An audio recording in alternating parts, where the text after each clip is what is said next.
Good morning सभी aspirant को। आप सभी का हमारी ईटी एकेडमी के प्लेटफॉर्म पे स्वागत है। तो आइए स्टार्ट करते हैं अपने डेली करंट अफेयर्स की सीरीज़ को और देखते हैं कि आज कौन कौन सी न्यूज़ जो है हमें जानने को मिलेगा। पहली न्यूज़ है कि चेन्नई के एम चिदम्बरम स्टेडियम में खेले गए आईपीएल फाइनल में इस बार जो है आईपीएल 2024 का खिताब किसने जीता है? तो कोलकाता नाइट राइडर्स ने जीता है। किसे हराकर? तो सनराइजर्स हैदराबाद को। तो आईपीएल 2024 के फाइनल का आयोजन कहाँ हुआ था?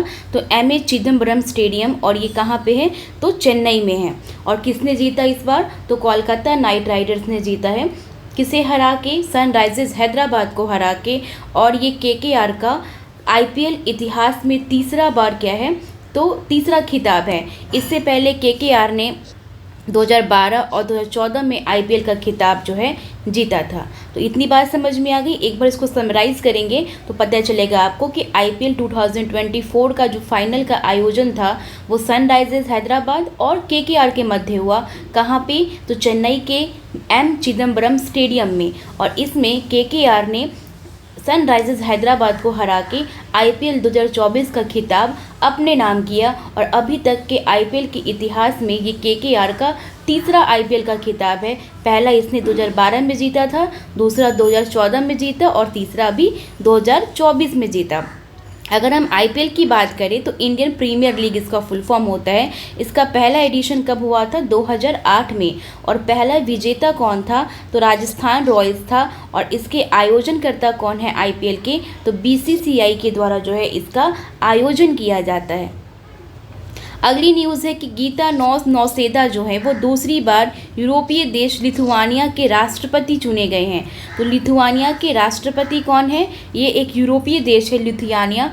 इसके जो नए राष्ट्रपति बनाए गए हैं वो गीता नौसेदा बनाए गए हैं। और ये दूसरी बार जो है राष्ट्रपति के रूप में निर्वाचित हुए हैं। और इनका कार्यकाल 2024 से स्टार्ट होकर 2029 तक चलेगा। अगर आप लिथुआनिया की बात करो तो इसके पड़ोसी में कौन कौन है? लातविया है, बेलारूस है, ये विलिनियस इसकी कैपिटल है लिथुआनिया की, और क्या है? पोलैंड है। फिर से देख लीजिए क्योंकि चर्चा में है तो हमें भौगोलिक इसका देख लेना है। लिथुआनिया के पास में कौन है? तो उत्तर में देखो आप लातविया है, ठीक है। पूर्व में देखिए बेलारूस है। और आप इसको दक्षिण, और इधर क्या हो गया? दक्षिण पश्चिम में आप देखो तो पोलैंड है। और इसके पश्चिम में कौन सा सागर है? तो बाल्टिक सागर है। तो इतना आपको याद रखना है।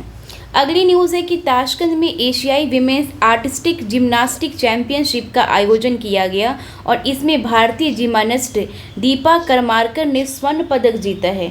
तो सबसे पहला क्वेश्चन क्या बनेगा? दीपा करमाकर का संबंध किस खेल से है? तो ये भारतीय जिम्नास्ट है, ठीक है।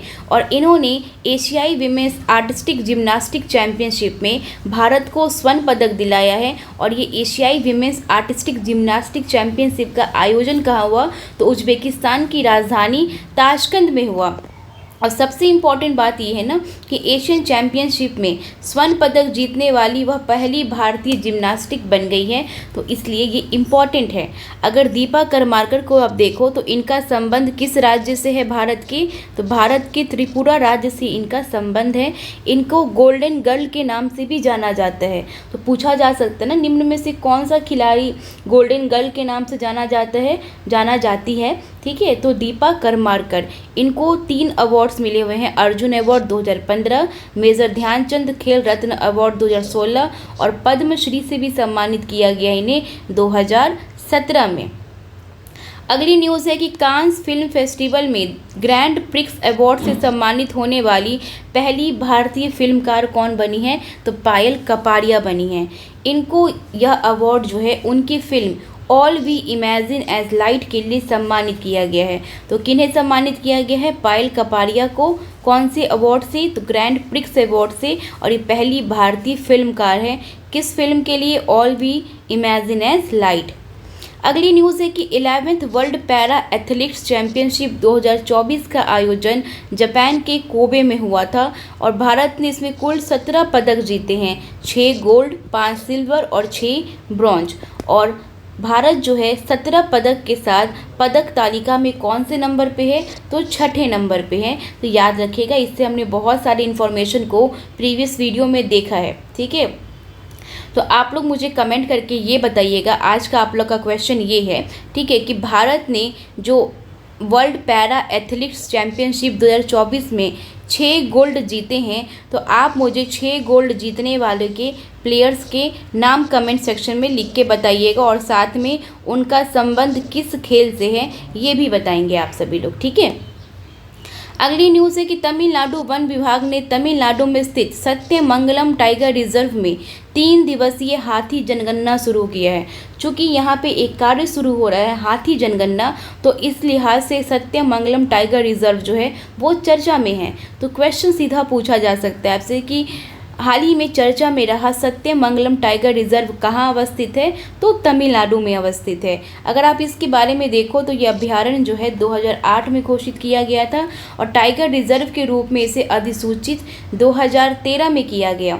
और इस टाइगर रिजर्व में इरूला और कुरुम्बा जनजाति जो है निवास करती है। कौन से टाइगर रिजर्व में, तो सत्यमंगलम टाइगर रिजर्व, जो कि कहाँ पे है, तमिलनाडु में है। 2008 में अभ्यारण्य घोषित हुआ, 2013 में टाइगर रिजर्व के रूप में अधिसूचित हुआ, और इरूला और कुरुम्बा जनजाति यहाँ पे निवास करती है। अगली न्यूज़ है कि वैज्ञानिकों की अंतर्राष्ट्रीय टीम ने नासा के ट्रांजिटिंग एक्सोप्लैनेट सर्वे सैटेलाइट बोले तो टेस्ट का उपयोग करके ग्रह ग्लीस 12b की खोज की है। डायरेक्ट क्वेश्चन आ सकता है आप लोगों से कि हाल ही में चर्चा में रहा ग्लीस 12b क्या है, तो आपका क्या आंसर होगा, यह एक एक्सोप्लैनेट है, ठीक है, जिसकी खोज किसके द्वारा की गई है, तो नासा के द्वारा की गई है। जैसे ग्लिस 12b एक एक्सोप्लैनेट है, जिसका अर्थ है कि ये हमारे सौर मंडल के बाहर का ग्रह है। आप देखो ना, इसको ऐसे इंग्लिश में लिखोगे तो एक्सोप्लैनेट, एक्सो बोले तो बाहर का ग्रह है, तो ये एक्सोप्लैनेट क्या है, तो ग्लिस 12b, जिसकी खोज नासा के वैज्ञानिकों के द्वारा किया गया है। अगली न्यूज़ है केंद्रीय आयुर्वेदिक विज्ञान अनुसंधान परिषद ने 28 मई 2024 को नई दिल्ली में प्रगति 2024 कार्यक्रम का आयोजन करेगा। प्रगति 2024 का आयोजन कहाँ होगा, तो नई दिल्ली में होगा। प्रगति का फुल फॉर्म क्या है, pharma research in Ayurgyan and techno innovation. तो आपको फुल फॉर्म याद रखना है। आयोजन कहाँ हो रहा है, नई दिल्ली में। फुल फॉर्म है pharma research in Ayurgyan and techno innovation. अगली न्यूज़ है, बहुत इंपॉर्टेंट है। अभी हम देख रहे हैं कि ICC men's T20 world cup 2024 का आयोजन होने वाला है। तो इसका आयोजन कौन करेगा इस बार, तो अमेरिका और वेस्ट इंडीज़ दोनों संयुक्त रूप से करेंगे। तो इसकी अभी फिर से ब्रांड एम्बेसडर नियुक्त हुए हैं, जो कौन है, पाकिस्तानी क्रिकेटर शाहिद अफरीदी। और इससे पहले जो है युवराज सिंह, क्रिस गेल जो वेस्ट इंडीज़ के क्रिकेटर हैं, और जमैका के धावा उसेन बोल्ट को ब्रांड एम्बेसडर बनाया गया है। तो इस तरीके से इस बार ICC men's T20 world cup 2024 के 4 ब्रांड एम्बेसडर अभी तक बन चुके हैं। फर्स्ट इज़ पाकिस्तान के क्रिकेटर शाहिद अफरीदी, भारतीय cricketer Yuvraj Singh, West Indies के क्रिकेटर क्रिस गेल, और जमैका के धावक उसेन बोल्ट। तो इसे याद रखना है। अगली न्यूज़ है कि राष्ट्रीय रेगिस्तान पार्क राजस्थान के जैसलमेर और बाड़मेर जिले में स्थित है। तो राष्ट्रीय रेगिस्तान पार्क कहाँ स्थित है, तो जैसे बिहार में कैसे 38 डिस्ट्रिक्ट है, वैसे ही राजस्थान में भी डिस्ट्रिक्टों की संख्या में एक जैसलमेर डिस्ट्रिक्ट है, दूसरा बाड़मेर है। तो जैसलमेर और बाड़मेर में कौन सा पार्क है, तो राष्ट्रीय रेगिस्तान पार्क है। ये क्यों चर्चा में है, क्योंकि हाल ही में हुए वार्षिक वाटर होल सर्वेक्षण के दौरान यहाँ 64 ग्रेट इंडियन बस्टर्ड देखे गए हैं, जबकि 2022 में हुए जनगणना में 42 ग्रेट इंडियन बस्टर्ड देखे गए थे। तो इससे चूंकि इनकी संख्या में काफ़ी ज़्यादा बढ़ोतरी हुई है, इसलिए ये काफ़ी इंपॉर्टेंट हो गया, क्योंकि 2022 में 42 ही ग्रेट इंडियन बस्टर्ड देखे गए थे। ये जो ग्रेट इंडियन बस्टर्ड है ना, ये राजस्थान का राजकीय पशु है, इसलिए ये इम्पॉर्टेंट हो जाता है। अगर ग्रेट इंडियन बस्टर्ड बर्ड के बारे में देखिएगा तो राजस्थान में गोंडावन के नाम से भी जाना जाता है। किसे, तो ग्रेट इंडियन बस्टर्ड बर्ड को। तो अगर गोंडावन दिख जाए आपको ग्रेट इंडियन बस्टर्ड बर्ड की जगह, तो बिल्कुल घबराना नहीं है, क्योंकि उसी का नाम है जिसको राजस्थान में जाना जाता है। राजस्थान का ये राज्य पक्षी है ग्रेट इंडियन बस्टर्ड, ठीक है। और IUCN की आप स्थिति देखो इसकी, तो ये गंभीर संकटग्रस्त है, ठीक है। तो इतना था आज का हमारा न्यूज़, ठीक है। और मैं आप लोग के सामने ये भी लगाई हूँ, आज आप लोग को मैं दिखाना चाहती हूँ कि देखिए अदिति जी, रवि जी, दिनेश जी, रामशंकर जी, रवि जी और अपूर्वा जी, इन्होंने क्या किया तो आंसर दिया था हमारे प्रीवियस क्वेश्चंस का। तो ऐसे ही हम डेली क्या करेंगे, जो भी एस्पिरेंट आंसर देंगे उनको मोटिवेट करने के लिए, उनको अप्रिशिएट करने के लिए हम उनके कमेंट को यहाँ पे क्या करेंगे, लास्ट में लगाएंगे। जैसे कि आज का हमारा क्वेश्चन क्या है, आज का हमारा क्वेश्चन क्या था, हाँ, जो विश्व पैरा एथलीट्स हुआ है, ठीक है, उसमें जो भारत ने 6 गोल्ड मेडल जीता है, तो आपको 6 गोल्ड मेडलिस्ट खिलाड़ियों के नाम बताने हैं और उनका संबंध किस स्पोर्ट से है वो भी आपको क्या करना है तो मेंशन करना है। ठीक है, उम्मीद है कि आपको सेशन पसंद आया होगा। ठीक है, फीडबैक ज़रूर दिया कीजिए और जितना हो सके सेशन को शेयर कीजिए। ठीक है, थैंक यू।